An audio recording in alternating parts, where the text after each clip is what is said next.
Chapter 10 Grounded. Remember, you boys are not to leave the yard today, Mom reminded them before she left for work the next morning. We won't, Scott promised. He was munching his way through a second bowl of cereal, and Raymond was already curled up in the living room with a book when the phone rang. Scott jumped up to answer it. What happened when you got home last night? Rusty asked. Scott told him. Mom was really upset. We got grounded for 2 days. How about you? Yeah, my folks were upset too, so were Kev's and Eric's. My mom was going to ground me for 3 days, but she promised to let me off with just one if I cleaned up my room. Have you heard from Tiger today? Not yet, but it's still early. If I do, gotta go, Rusty whispered and hung up fast. Scott wondered if Mom would let him off with just one day if he cleaned his room without being told. It was worth a try, and there was nothing else to do. He finished his cereal and went upstairs. Now that he looked at it, the room was sort of a mess. The desk, bureau, dresser, and chair were piled up with stuff, and there were dirty clothes all over the floor. Might as well start with that. He gathered up a double armful of clothes and carried them down the hall, dribbling dirty socks and underwear behind him. He stuffed them into the laundry chute and went back to his room for more. He'd pick up what he dropped after the last load. With the dirty clothes gone, Scott uncovered his rock collection, an overdue library book, his missing baseball, trading cards, and his mitt. It was right there on the floor at the foot of my bed all the time. Scott snatched up the mitt.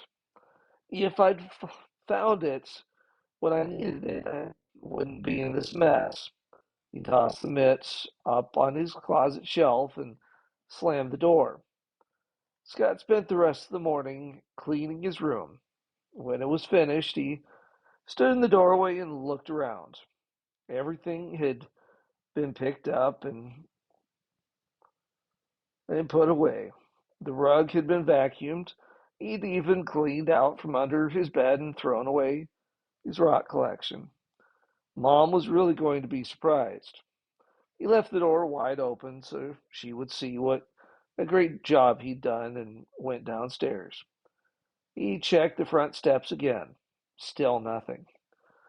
If I could get my hands on Tiger, I'd punch him out for causing me so much trouble, he muttered. He sat down under the maple tree, propped his elbows on his knees, and put his chin in his hands. He was still sitting there when Raymond came out to the house a few minutes later. I need to talk to you about something, Raymond said, sitting down beside him. Now what? Scott was in no mood to listen. Yesterday, when we were at the O'Hara's, Joey asked me to play baseball. Raymond pulled up a handful of grass and piled it between his feet. I told him I didn't want to, but I did.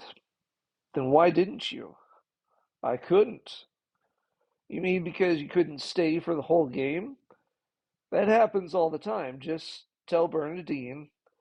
No, Scott, that's not the reason. Raymond lowered his voice. I don't know how. If I tried to play, everybody would laugh at me. Oh, Scott nodded, understanding at last. He didn't like being laughed at either. All you need is some practice. Get together with some of your friends, and Albert doesn't know how to play baseball either. Raymond added another handful of grass to the mound between his feet, and he's gone. Albert is your only friend? When Scott thought about it, he couldn't remember seeing any other kids hanging around with Raymond. Some of the other boys at school talked to me, but Joey is the first one who asked me to play with him. Will you teach me, Scott? I've been reading about baseball all morning, and I think I can learn if you show me what to do. Scott shrugged. Sure, why not? There's nothing else to do. I'll get my bat and ball and show you some of the basics." "You will?" Raymond leaped to his feet, grinning. Scott spent most of the afternoon teaching Raymond how to catch and throw the ball, how to hold the bat and swing level. He missed a lot more balls than he hit, and he was a long way from being good as Joey, but Raymond was getting the hang of it. Several times, Scott took time out to run around the house and look for a note from Tiger. After the fourth trip, Scott said, "I wish it hadn't rained yesterday. Then Tiger might have stayed at the old house, and I'd have Dad's mitt back now." "But he did stay," Raymond said, lowering the bat. "What do you mean he stayed? Did you see him? Why didn't you tell me?" Scott yelled. "I tried," Raymond said in a calm voice. "When you made me come out of the cellar, I tried to tell you I saw the boy hiding down there, but you wouldn't listen." "That creep!" Scott hurled the ball against the back of the garage. It bounced back into Mom's flower bed. Scott didn't bother to go after it. He trudged across the yard and sat down on the back steps with his head in his hands. "I should have known Tiger was lying about giving the mitt back." Raymond leaned the bat against the railing and sat down beside Scott. "It's strange that you haven't heard from Tiger today. I wonder if he got lost out there too." It took a minute for Raymond's words to register in Scott's mind. "You think Tiger is still out there?" "It's possible. Tiger was still down in the cellar when we left. Unless Tiger marked his trail better than we did, he might have tried to follow our tracks. But at the same time, we got to the crossroads, the rain was washing them out almost as soon as we made them. I wish there was some way we could find out for sure." "Why not call him?" Raymond suggested. "I don't know his phone number or where he lives." Scott thought for a minute. "But maybe I can find out." He jumped up and ran into the house. Raymond was 2 steps behind him. Scott got out the phone book and turned to the bees. There were 7 listings under the name of Bates. The only way to find out which one is Tiger's is to call all these numbers. Scott glanced at the clock. "There isn't time.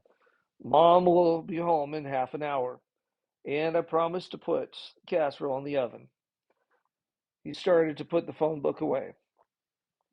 "Look at the addresses first," said Raymond. "I'll turn on the oven." Scott opened the book. 2 of the addresses were route numbers, and Tiger didn't live on a farm. One was Bates Lumberyard. That only leaves 4. "Go ahead and call them," said Raymond. "The first 2 were wrong numbers. Look at this one. Look, this one is 321 Pine Street. That's only 3 blocks from here. It has to be the right one." Gripping the phone a little tighter, Scott dialed the number. Instead of a ring, a busy signal buzzed in his ear. "I'll try again in a few minutes." Scott took the casserole out of the refrigerator and put it in the oven. He dialed the number again. Still busy. "Even if you find Tiger, how are you going to get the mitt back?" Raymond asked. "We can't go anywhere." Scott told Raymond about his plan to get off restriction. "It might help if we had dinner ready when Mom gets home. You set the table and I'll make the salad."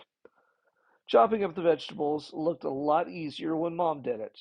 Between the lettuce and tomatoes and green onions, Scott tried the number again. Busy, busy, busy. Maybe the phone was out of order. "Everything is ready," Raymond said, looking over the table and making sure he hadn't forgotten anything. "I'm going to try one more time." Scott handed Raymond the bowl of salad and picked up the phone. "Hello?" A woman's voice answered. "Mom's coming," Raymond called in a hoarse whisper. Scott hung up fast. If Mom heard his end of the conversation, he'd have a lot of explaining to do. Mom looked surprised and pleased when she saw the table and smelled the casserole cooking. What a nice surprise. Now I will have time for a shower. She was still smiling when she climbed the stairs. A minute later, she called, Scott, your room looks wonderful. She sounded happy. Raymond looked over at Scott and grinned. Now that Mom was busy for a few minutes, Scott decided to try calling Tiger again. But Dad walked in before he could pick up the phone. What are you boys doing in the house on a day like this? Dad asked, setting his lunch pail on the counter. You should be outdoors. We have been. Raymond told Dad all about Scott teaching him to play baseball. He showed Dad his batter's stance and demonstrated how to swing level with an imaginary bat. Well, now, Dad's grin widened. After dinner, I'll have to get out the old mitts and we'll toss the ball around. Scott groaned silently. How could he have been so dumb? He picked the worst time to teach Raymond how to play baseball. Now he would have to tell Dad about the mitt before he got it back. Oh, no, you don't, Pete Forbes, Mom said, coming into the kitchen looking cool and refreshed. No baseball until you've looked at the washing machine. You promised to fix it tonight. She looked over at Scott and smiled. And I suspect there's a very large pile of laundry in the basement waiting to be done. Sorry, sport. Dad rumpled Raymond's hair. Looks like her game has to be postponed on account of dirty shirts. Tomorrow after dinner, we'll all go over to the ball field and get in some real practice. Does that mean we're not grounded anymore? Scott asked. Mom took a close look at Raymond's eye. The swelling was almost gone. Yes, if you both promise not to do anything foolish again. Scott wanted to jump in the air and shout. Cleaning his room had been worth it. Now he had one more day to get Dad's mitt back. But what if Tiger was still lost in the woods?